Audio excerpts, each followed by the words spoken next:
Welcome back to Super Tuesday Recap. This is your host, Chris and Deke here. And we're back. It's that time again. Agent of S.H.I.E.L.D., Season 5, Episode 3, A Life Spent. Daisy decides she will rescue Simmons, even though she must risk everything. It's funny. You said something to me right before we did the last review. And you were talking about it's something I had to remind you that this is something that we say every time the last 2 or 3 seasons for Agent of S.H.I.E.L.D. You said, man, like they seem to think they only have like 4 episodes and they're just sprinting to the end because everything feels like it's a sprint. They don't take any time. They don't waste any time. And that is how they do, seems like every episode since season 2. Since season 2 of Agent of S.H.I.E.L.D., everything feels like a sprint. You don't get a moment to catch your breath because something is happening. And they did so much. They do so much in an hour. Because you got to think about it. They're not just advancing the A plot. They got to advance character arcs. They've also got to continue establishing this new world that we're living in. We don't know the rules of it yet. We're still figuring it out. We're still filming in the darkness for a light switch. Mm-hmm. But at the same time, they were able to work in like at least 3 distinct plans that were all executed beautifully. Mm-hmm. Like, there's one thing they should scream out about you after 5 seasons with these characters is that they're very good at their jobs. Very good. They're spies. Like, again, if you needed more information that the agents in this team are really good spies. Like when they're so good at it, you don't realize it until they tell you. So when Mac goes over and threatens Grill, and you're like, that was stupid. We go because he had used a trigger on Elena. I was like, come on. And she tells me, like, she was like, that was stupid. Don't do that to protect me. He's like, yeah, I didn't really do that for you. I was kind of doing recon. recon, not stupid. And don't think so highly of yourself. I didn't beat up for you. I got beat up for some knowledge. Right. And you're like, oh, damn. I didn't even think about that. Like, it didn't even cross. Because even then when you see the scene, when you watch the scene, you can see them pan around so they can see everything else in the room. But Mac doesn't look like he's looking at that. It seems like they're just showing you. And he comes back and is like, oh, no, this is what happened. And I'm like, oh, damn it. They're good. They're really good at their job. Like, when Coulson figures out that the globe opens and has a little knob to open the drawer, it's just like the little things here. They're good at their jobs. They're good spies. They know what they're doing, and they can read a room even when they're not supposed to. You don't think they're reading a room. And they can figure things out, and damn, they're good. So, yeah, you had really. Yeah, I mean, and you had, like I said, in other shows, them just trying to get the data pad back would have been an entire episode. It was almost like a C plot, right? In this one, they got the data pad. You have Daisy trying to break in and rescue Simmons. You have the whole thing with Simmons going on with this Inhuman girl. You have Coulson and the rest of the team on the ship trying to figure out where this signal's coming from and where the recon is, which, by the way, shout out to them with Object 616. Yo, that was the name of his first jet, by the way. You said what now?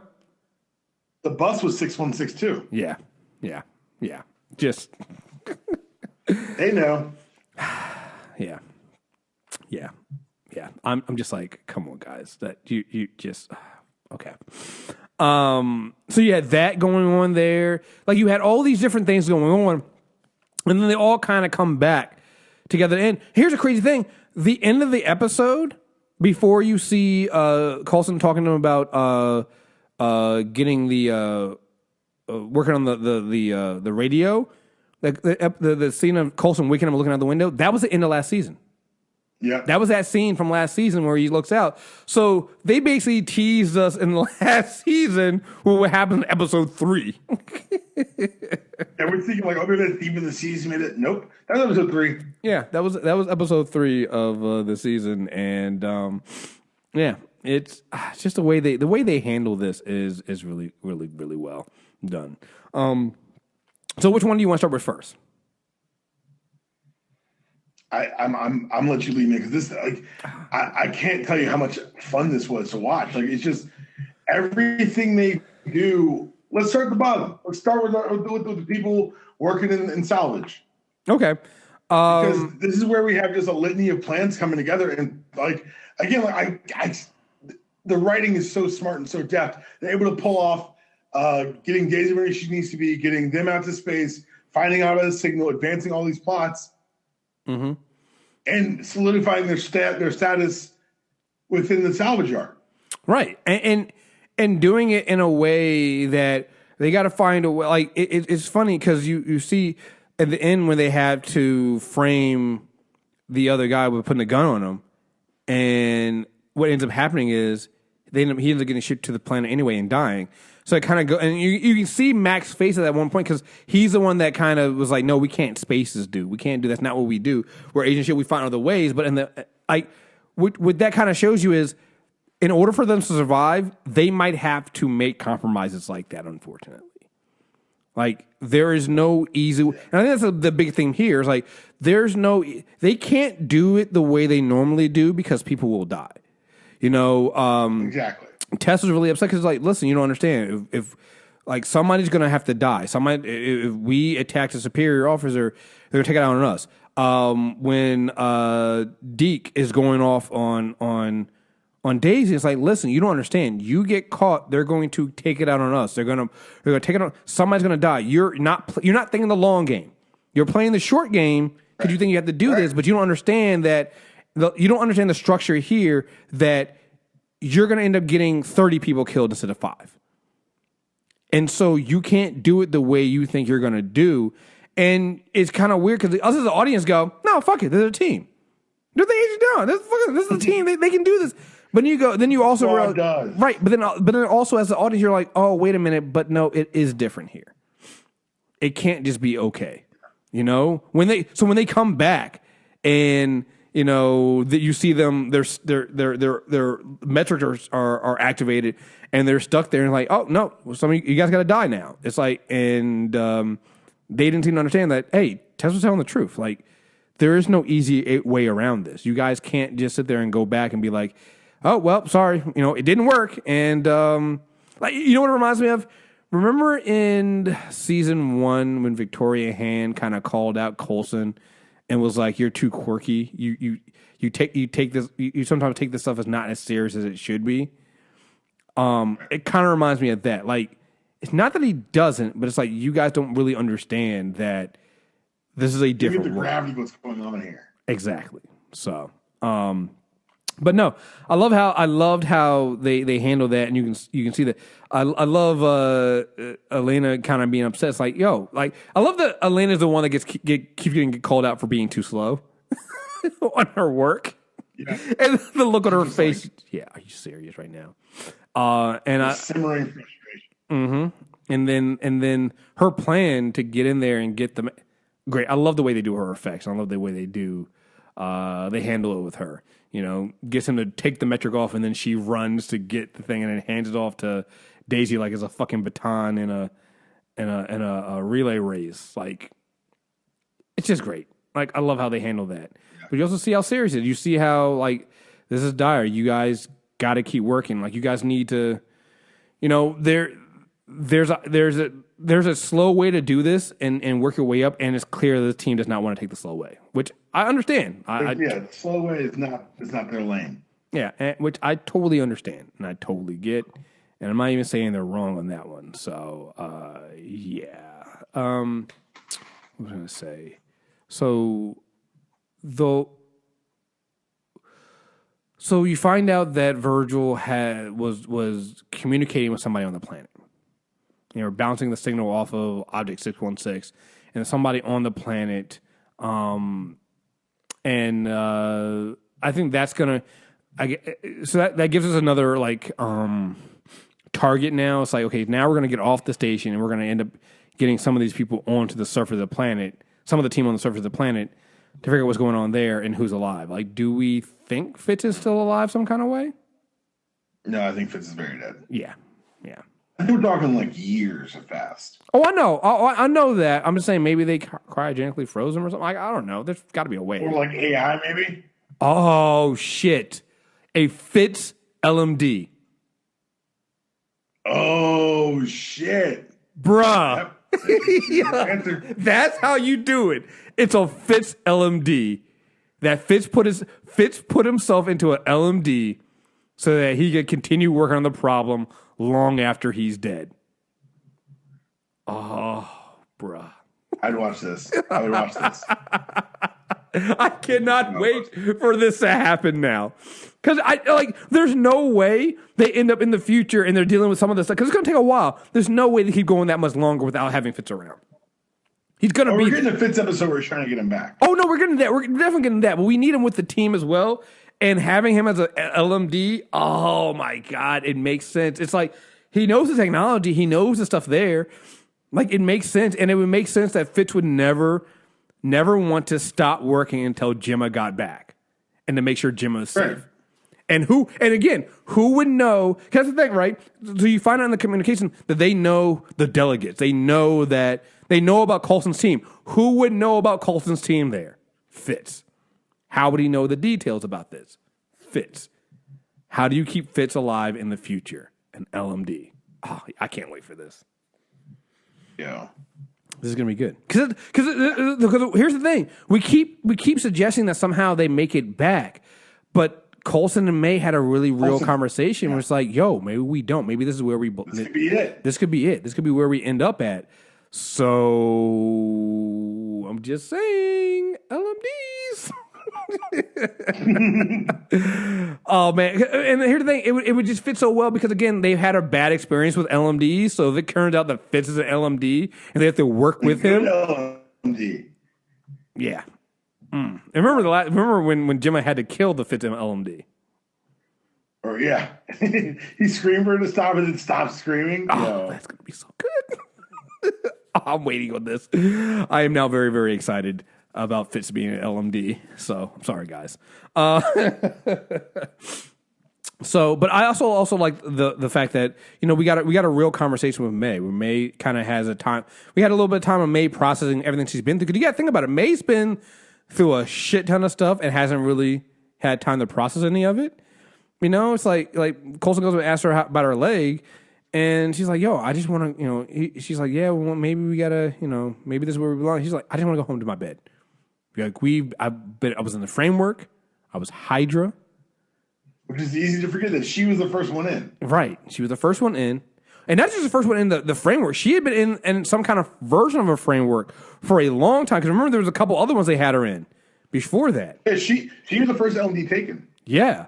So I can totally understand why It's really good. Yeah, it makes sense. Yeah. You're not wrong on this one. I totally understand why you just kind of want to say fuck it. So yeah, no. I get that. That makes sense to me, and I feel her on that one. But I like having that little moment, and even the little acknowledgement of her and Coulson's relationship, where he put his hand on her shoulder, and she put her hands on his, and just like you kind of see, it's like they don't have they're the two that don't really have time to show too much of how this is really affecting them. But it was nice to see it a little bit there. Have them had that one little brief moment. Let us remind us that they're human. Exactly. I also like Coulson using Virgil's death the same way Fury used his. Ah, yeah. Mm-hmm. Motivate, like, look, hey, you want to die for nothing? Mm-hmm. Yeah. These aren't the Captain America trading cards, but these are notes. Damn, that's actually a good point. I didn't even think about that, but yeah, yeah. All you needed to do was put some ketchup packets on the thing to fake blood, like Fury did. Because we forget about that. We forget about how ancient Fury is. Fury literally went and put Coulson's blood on the cards. Because Maria was like, have money when he got shot. Yeah. How about you shut up? Yeah, because Maria was like, wait, they were in his locker. He didn't carry those around. Hey, they needed motivation. So you put his blood on his Captain America trading cards? Are you serious? You're an asshole. Done. You're an asshole. Like, he needed the visual effect. Like, Oh man, you're right. So at least we know Coulson isn't that cold blooded to put the blood on it. Yeah. So I like how they I like what they did with there. I'm gonna save the Gemma stuff for last. I think that's actually some really intriguing stuff there. Yeah. Yeah. So I'm with. I like that Daisy's like, I didn't destroy the Earth. I'm not that powerful yet. And I'm like, oh, but you could be. That's stupid. Yeah. I'm like, but maybe you could in the future, you know. I love Deke trying to drop in the multi-universe theory, the multiverse theory, stuff like that. I'm like, come on, Deke. Like, we're not doing this, are we? Are we really about to bring like? Well, it's interesting because I love that he has that theory, but also like if let's say Virgil has access to a time machine, what are the odds of a time and space machine? Right. But that's what I was gonna say. It's like, wait, so do they just go into the future, or they go into a different version? No, they just went into the future. They went into the future. Okay. So, yeah, no, I thought that was an interesting conversation. And again, I think, I am a DAT fan, but I think Deke was making some solid points here. I think he made a solid argument that you gotta, but here's the thing. I also understand that from where they're at. So a couple things about this. One, Deke's argument is really, really good and makes sense. Like in any other time, I would have sided with Deke on this one. But again, just like with the May thing, we kind of forget Daisy and Gemma also just came out of the framework and went through a lot together.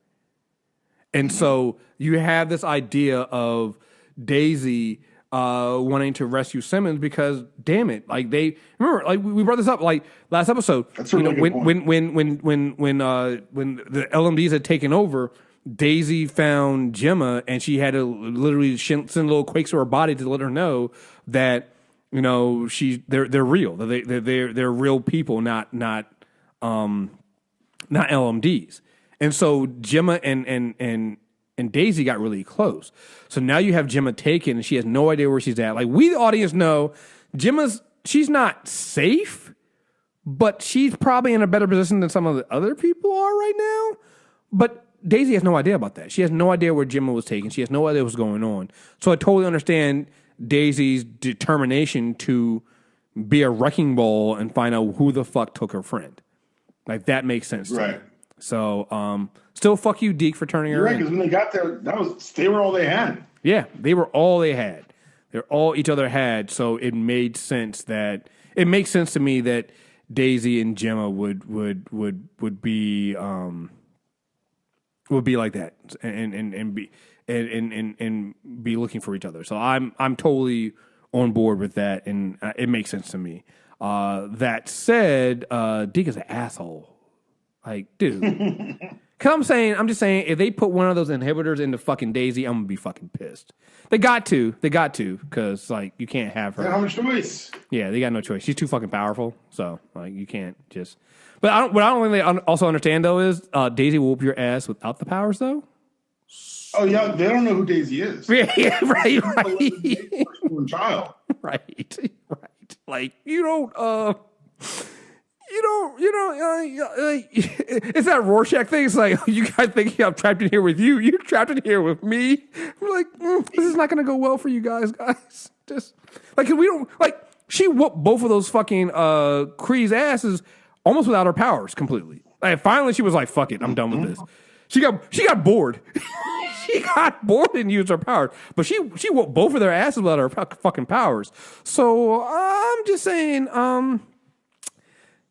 yeah, gotta, like I said, Deke's, and I get Deke, he's playing the long game, but Daisy's gonna whoop his ass when they get out. Okay, so did Deke really turn her in, or is this a play? I think this is, again, goes on to a long of his, he's playing the long game. Like, he turned her in for real. Okay. But he did it to protect himself, but also I think you're gonna see that he has some other plan. Because he told her, he told her, I have a plan for you to walk right in. This might have been the plan. The plan might have been for him to be like, yo, you're an Inhuman. We can get you to walk in and be, one of the gladiators. Like, so who knows what he did. Like, here's the thing: you can't trust Deke, but at the same time, you know he's got schemes and plans. Like, I've learned, like, it's only been technically 3 episodes, but I figured that out about Deke. You can't fucking trust this motherfucker, but you also might have to trust him too. So he's kind of in that space right there. So yeah. So, but still fuck him for that, because I'm just like, you asshole. But Daisy's she's a cheat code, so you had to find some way. She's gonna whip your ass. Like, you're gonna pay for this. Oh yeah. You definitely gonna pay. You're gonna pay badly for this. You done fucked up now. And that leads us to Gemma, and so we get her. We see why they separated the children during their little the thing they did last week, where they were kind of culling people. Separate children because on their 18th birthday they put them to Terrigenesis to see what they can become. And so the first question is, who is the Basha? I don't know. And that's one of the things I liked about it, is that they don't give us all the answers. We're so over here asking questions. Because he looks human, but she can't be human. No. They had red eyes. She's AI. I think she's AI. AI? The red eyes. Because her delegate was able to communicate as if he were speaking to her directly. True. Yeah. So one, I like this idea of they've already kind of seeded these other races or other powers out here in the space. Like, obviously Earth is just a small infinitesimal, like speck on, destroy speck it's now. Corner of the Kree. Right.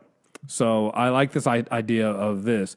They also kind of let you know that Cassius seems like he's trying to pretend like he's got some kind of power, but he's out on that middle of that, because Pasha kept bringing up the fact that, oh wow, you're on this, you've done well for this little piece of rock that's in the middle of nowhere.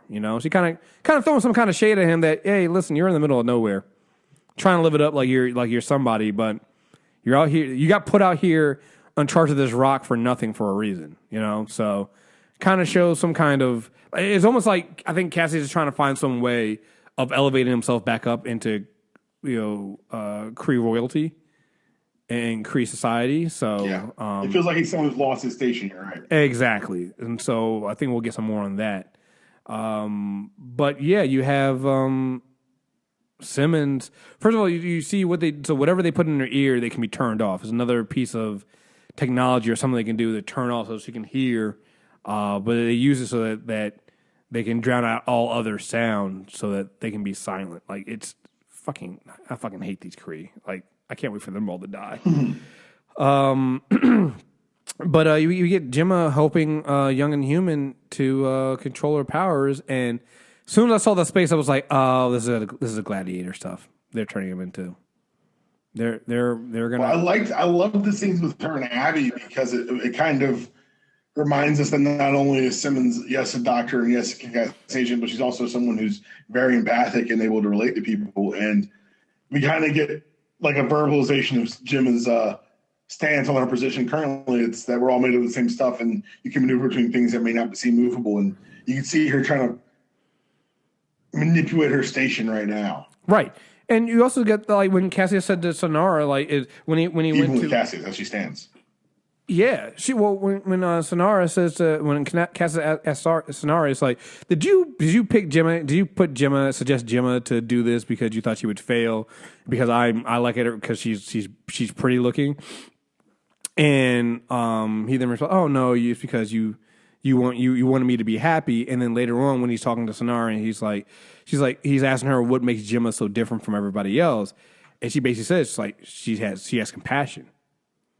And you see that and everything that Gemma's done so far has been her compassion. When she went first to save the aide first, and then when she's trying to help Abby, it's all about her compassion. That's always been Gemma. Gemma's always been a compassionate person. She's always been kind of empathetic, and so that's what makes her different from everybody else they've dealt with. Because at this time and place, on the station, like, nobody has compassion, nobody has empathy. They can't afford it. They've grown up in this place where they can't do that. So yeah. So I like the fact that they gave some verbalization to that, and I like seeing her work with Abby. And I knew it was like I knew how the fight was gonna go, and I was just like, she can eventually put her arm through this man's chest and pull his heart out or break his heart, and she did.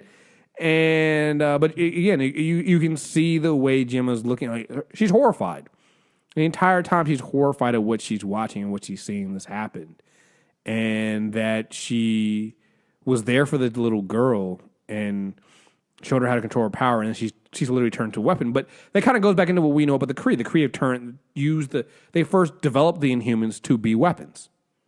So it makes sense that their demonstrations would be gladiator matches, and then selling off these young, powerful Inhumans to become bigger, powerful weapons. Like it fits in what we know about the Kree.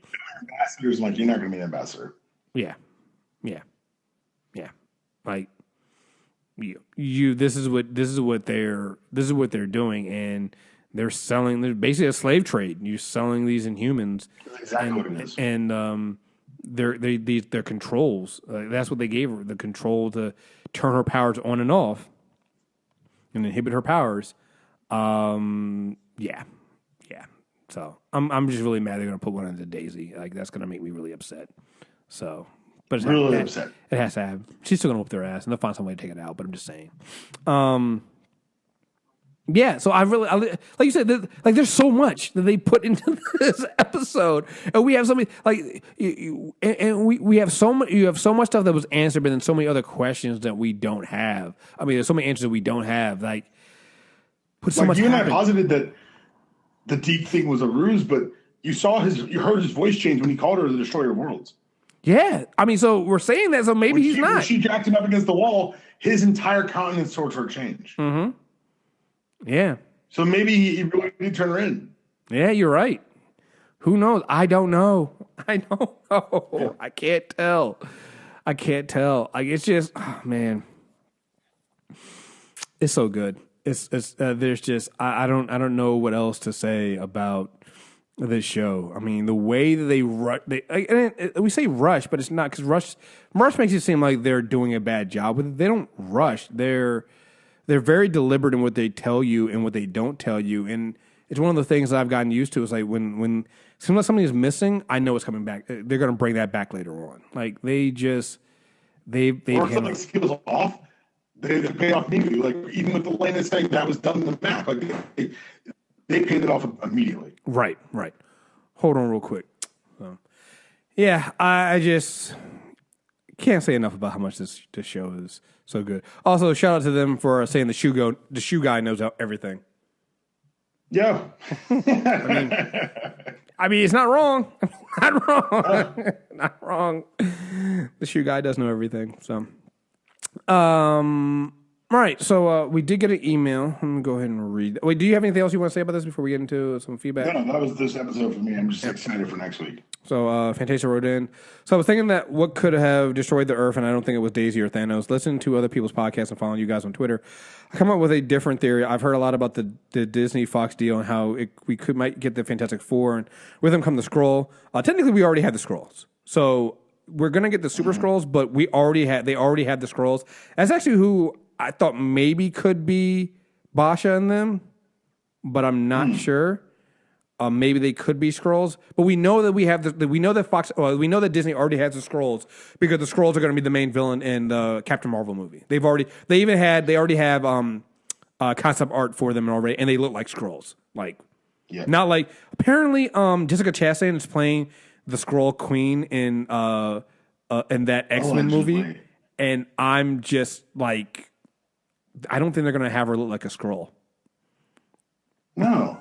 So, I mean, if you go back to the Secret Invasion arc, there was a character who was the Skrull Queen. Yes, but I think that's what they're doing. And so anyway, last week they said the space station was an underground bunker, a protection bunker on Earth, and that the Kree deleted all the history. If Thanos and Daisy had anything to do with the world exploding, why would the Kree want to delete the history? But if they has something to do with it, what they would. So I think there was a war that happened, and that's why people needed protection. The war was destruction of the world. This arc of the show doesn't have to pay off in the MCU yet. I mean, Shield season 4 started with something from Agent Carter season 2.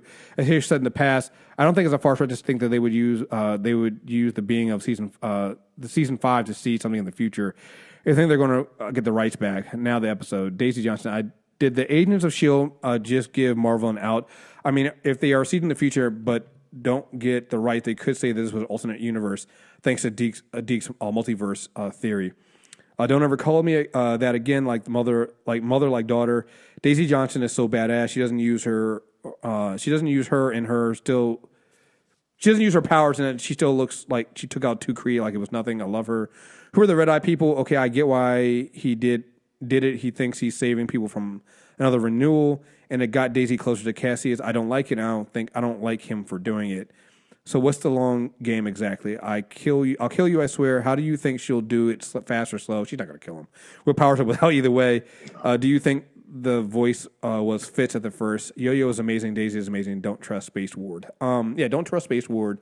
I don't think the voice was Fitz, but like I said, we had our theories about Fitz being an LMD in the future, so I definitely think that's going to happen. Interesting. I don't think they're seeding things with the Disney Fox. We're going to get into the Disney Fox thing later on.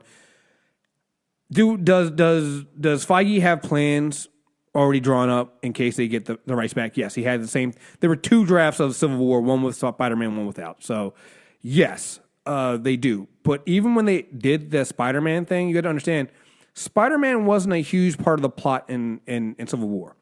It's like a detour. So they're not going to. I doubt you will see them seeding things, particularly on Agent of S.H.I.E.L.D., for any Fox Disney get together. I do think there's something involving the Kree. It's so funny when we did press at the in New York Comic Con. Jeff Lowe made this they were joking around, but they made this offhanded comment about Skrulls. It was either him or it was Clark Gregg. So that's why I'm like, yo, the other race, they could be the Skrulls. Could be. Yeah. But who knows? We'll see. Like that's something, and again, they're rights that Marvel already has. Like Marvel and Fox both share the Skrull rights. And that's why you're going to probably see Skrulls in both the Dark Phoenix for some fuck ass reason, and you're going to see them definitely in. Yeah, it makes no fucking sense, but they're going to do the Skrulls. Well, the Skrulls are in the Dark Phoenix original saga. They are, but they don't need to be in the movie. Like 2 panels. Yeah, they don't need to be in this, but okay. But they're definitely going to be in Captain Marvel, and we definitely know already. They've already announced them in there. That movie set in the past. That movie set, I want to say in the 90s. In the 90s, yeah. Yeah, that movie set in the 90s. Yeah, and Nick Fury's going to be in it. The Skrulls are involved in it, and it's Captain Marvel. So yeah, so we do know that it probably involves the Skrulls at some point. So maybe you're right in that respect that there was some kind of war, something goes on. I definitely don't believe the Daisy. Here's the thing. And they could use this. It could be that Daisy is the destruction of the world, but it's not the way we think of it. Not like she went out. We've seen in the past where like Black Bolt was hooked up to something and his powers were weaponized by another being. Well, that's the thing, right? That's where I was kind of going with this. They could turn it into a thing where they put Daisy Johnson, which is again shows you how much. Like, we talk about the Arrowverse shitting on the DCEU. Agent of S.H.I.E.L.D. right now is shitting on whoever decided to go forward, Ike, with the Inhuman show. Because I'm telling you right now, that's probably what's going to be we're probably going to get to a point where they show us that Daisy was kidnapped or hooked up to a device and was used like Black Bolt was to destroy a world. You know? To amplify her powers and things like that. And it wasn't like she had a choice and she did it on purpose, but that she was used as a weapon. Like, I can see it happening that way. So technically, yes, Daisy is the destroyer of worlds, but there's a lot of footnotes on that and more context to it. So yeah, but what I love, here's the thing, and this is why our Agent of S.H.I.E.L.D. podcasts are always longer than everything else.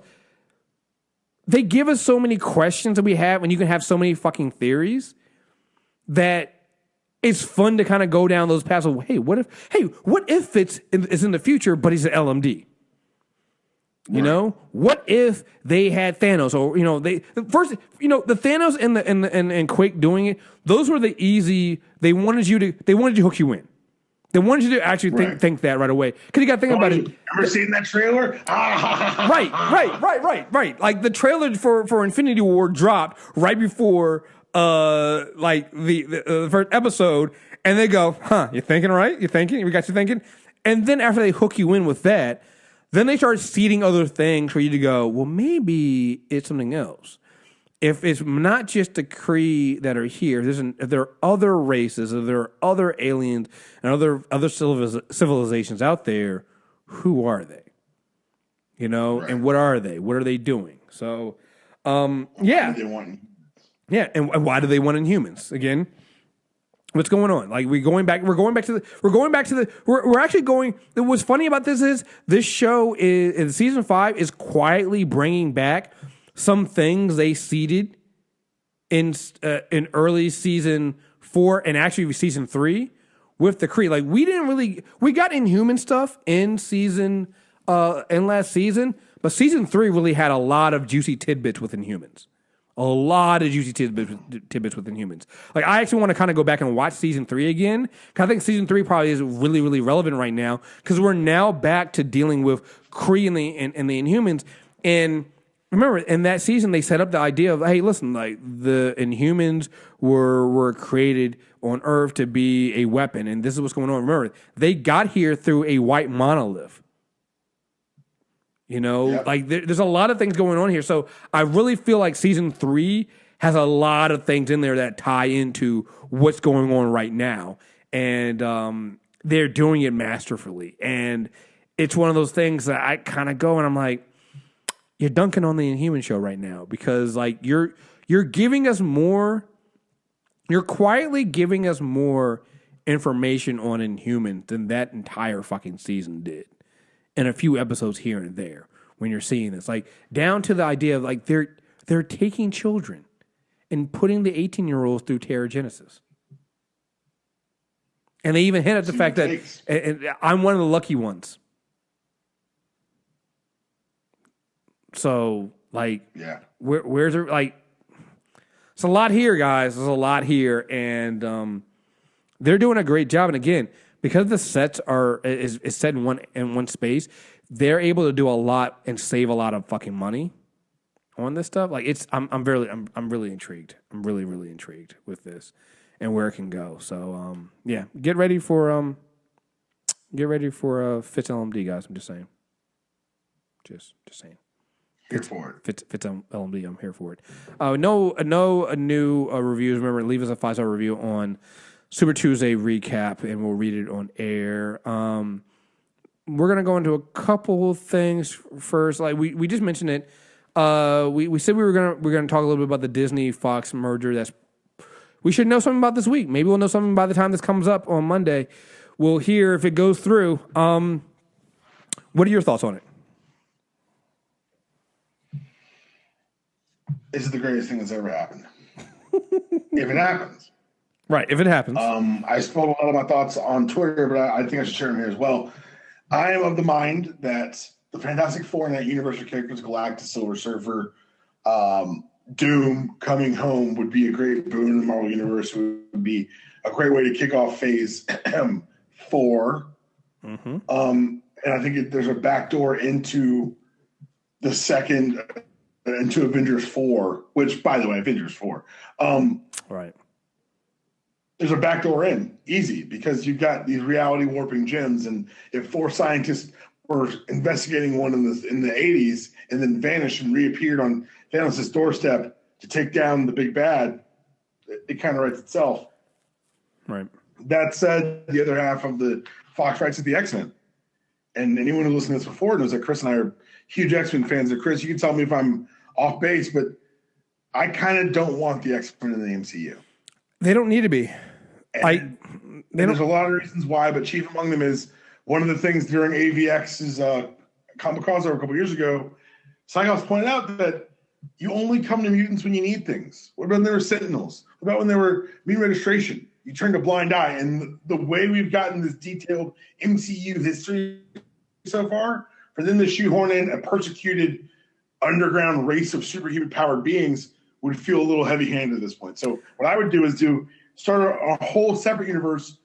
You've already touched on things. You've said the word multiverse on television. I imagine the reality Jim's going to deal with that as well, and set them in their own universe and do mutant stories there. And then in 10 years, at the end of Phase 5, you do Secret Wars and you collide the two worlds. Because as pro wrestling's ever taught us, baby, if they're going to pay on Sunday, they don't give away for free on Monday night. Right. No, I think so many people that are rushing and trying to find ways to shoehorn in the X-Men into the MCU you don't care about the X-Men.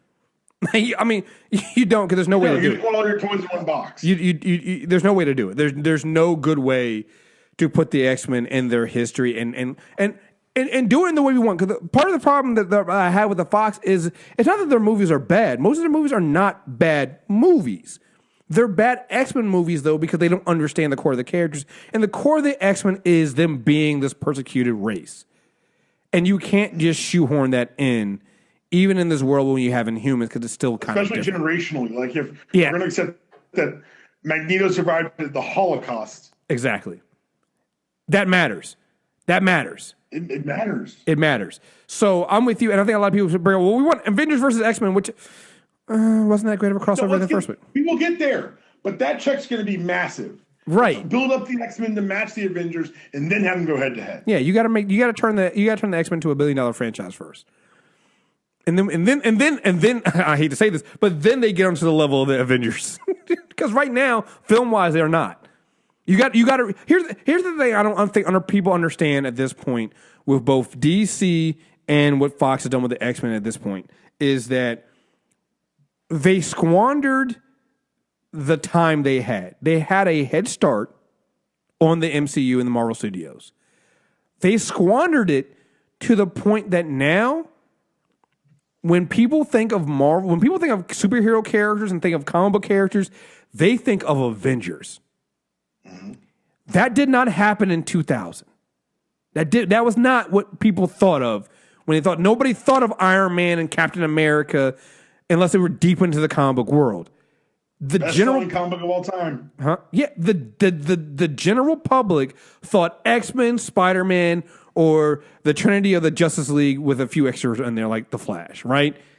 Not the Avengers. They weren't to that level.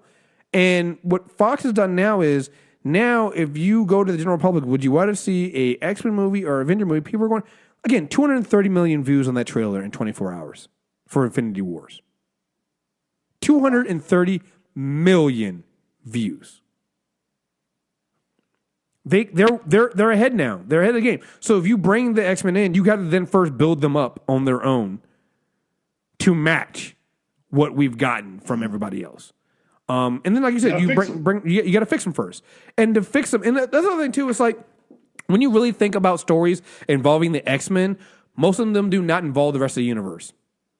They don't. You can do X-Men stories separated from everybody else because they've always kind of felt separate.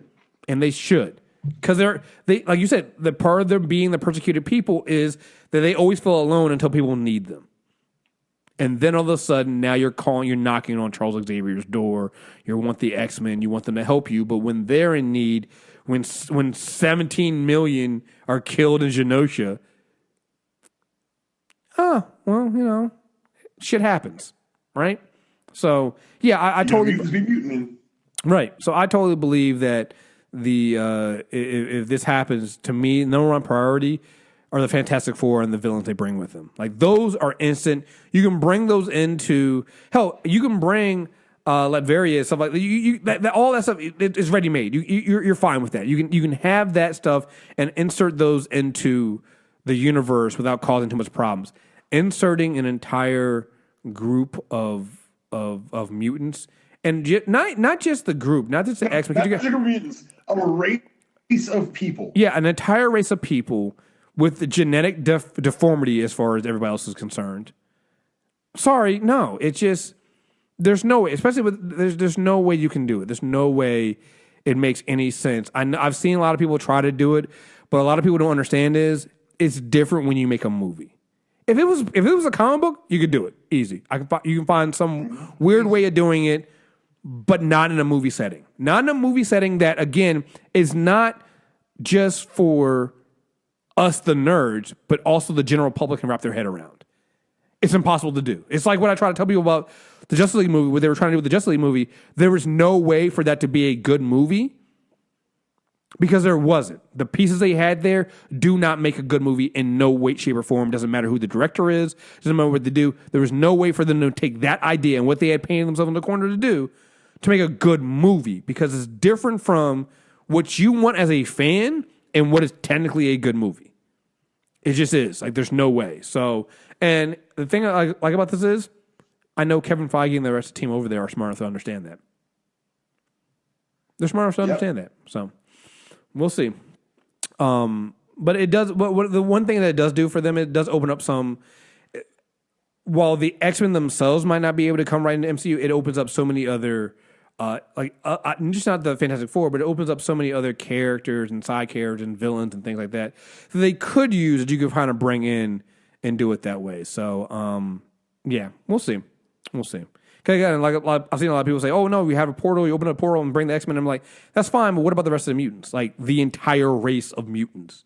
Like you got to understand that that's the thing. That's the thing. Like it's more than the right. That's why the rights for Fox were so ingrained. That was like Fox is never selling the rights, and technically they didn't. They sold Fox, which so technically I kind of feeling bad for a while. I was like, damn, I guess I was wrong on this one. Like, nope, I was right. I was right because they didn't sell the rights. Disney just bought the entire company. So totally different. That's a totally different. We want to buy that car. That car's out for sale, so we bought the lot. Right. We bought the dealership. Right. They didn't just buy they bought the car company. They bought the entire car company. Yeah. Like to get one dealership. Yeah. So no, I'm with you on that one. This is when Bruce Wayne walks into the restaurant in Dark Knight and says, "Oh, we want the seats by the pool." Like, you can't do this. I can't. I own the place now. Right. I think he wrote a check and put it in the dude's pocket too. It was like, yeah, I own this place now. Go. Get you away from me, you old peasant. just yeah. No. I don't speak to the help. Right. Unless your name is Alfred. So the other thing too that dropped this week is we got the trailer for the Miles Morales animated Spider-Man film, Spider-Man Into the Spider-Verse, and I was never worried about it because I was like, okay, cool. I know Marvel was working with Sony on this one as well, and I was like, oh, I'm not worried about it. I know it'll be good. But that teaser, dude, I didn't know it was going to look that good. It looks great. The thing I love about it is it looks so much unlike anything they've done before. It's such a unique. They're giving this Spider-Man film a unique animation style that draws you in. And it feels like a comic book. It's kind of drawn like it's like they took a comic book that they drew, a really stylish comic book they drew, and they animated it. And I'm so down for this, man. Mm-hmm. If you have not seen the teaser trailer for Spider-Man Into the Spider-Verse, go find it and watch it. Pretty sure Miles is wearing J's. He is definitely wearing J's.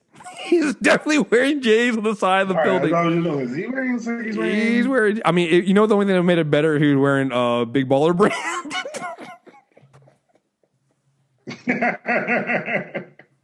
That would have drove me crazy, but no, like it looks amazing, looks great. I can't wait to see. It comes out on Christmas of 2018. I know some people have been worried about the title Into the Spider-Verse, and I kind of get it. I get it, guys. It's still a Miles movie. It's clearly a Miles movie, and I think that seeing Miles interacting with these other Spider-Men is an important thing, and I think it also tells the story of Miles and Peter are really intertwined with each other, and I feel like a lot of people try to act like it's not, but it is. Yeah, they even included that shot of him at the gravestone. Right, like it's an important. Really important. So what I think is going to happen in this, I don't think it's a spoiler. I'm speculating off of a teaser. Right. I think it's going to be Miles in this world where he's not comfortable being Spider-Man, where Peter's dead, and the Spider connection is going to be where he meets Peter. Me speculating off of a teaser. I think the story, the crux of the through line through Edge of the Spider-Verse or Into the Spider-Verse, whatever the title is going to be Miles having these powers in a world where Peter Parker's dead and having no one to teach him, no one to lead him, no one to point him in a direction. And that his interaction with these other universes of Spider-Man, in particular, other universe Peter Parker, will inspire him and center him on his hero's journey. Because, like you said, separating his story from Peter's is a mistake. Well, the thing about it is his intro into the world is based on Peter dying. He learned his moves and how to fight by watching YouTube videos of Peter Parker as Spider-Man. Like, that's how he learned that stuff. And so him meeting Peter Parker from 616 was a huge moment and a good story, and it matters. So I'm not worried about that because I think it's important. I think it's important to get that and to see that, and I'm down for it. So I'm all in. Like, I'm not too worried about the thing. Like, here's the thing: I don't care about the story as long as the story is good and as long as it centers Miles, which it is. That's all I need, guys. Like, I'm not picky here, guys. Like, I get some of the worry, but at the same time, I don't get it because I'm like, hey, guys, we're getting Miles. Well, we're going to have Peter in the, well, yeah, but his story is, you can't tell Miles' story without Peter. So, like, that's the problem. Like, you need to, especially if you're going to be doing an intro to Miles being here, it's definitely involving Peter. So that's fine. It's okay. What was I going to say? That also reminds me of Marvel's also got another animated film coming out, Secret Warriors. Yo, they just announced it this week. This looks amazing. Yeah, it looks pretty good. Daisy Johnson's is gonna be voiced by Chloe Bennett. You're gonna have Miss Marvel in it. Did they put? No, they didn't put Lunella in it. They put Spider-Gwen's gonna be in it. Like, I'm really Patriot. Yeah, Patriot is gonna. I'm like, people keep saying that, hey, well, at least DC still has the animated side. Marvel wants their corners. Like, we've been saying that, but... Did you see who's voicing the bad guy? No, who? Ming-Na Wen voicing Hela. Oh, come on. Come on. Come on. Oh... So maybe this is why. So is this why Agent of S.H.I.E.L.D. was delayed? they were getting some of the cast of voice characters for their animated. Like, dude, like they keep saying, people keep saying that. I'm like, but if these two films turn out to be good, that gives you that gives you two animated Marvel films that don't rely on like the core characters they have now, which are the Avengers.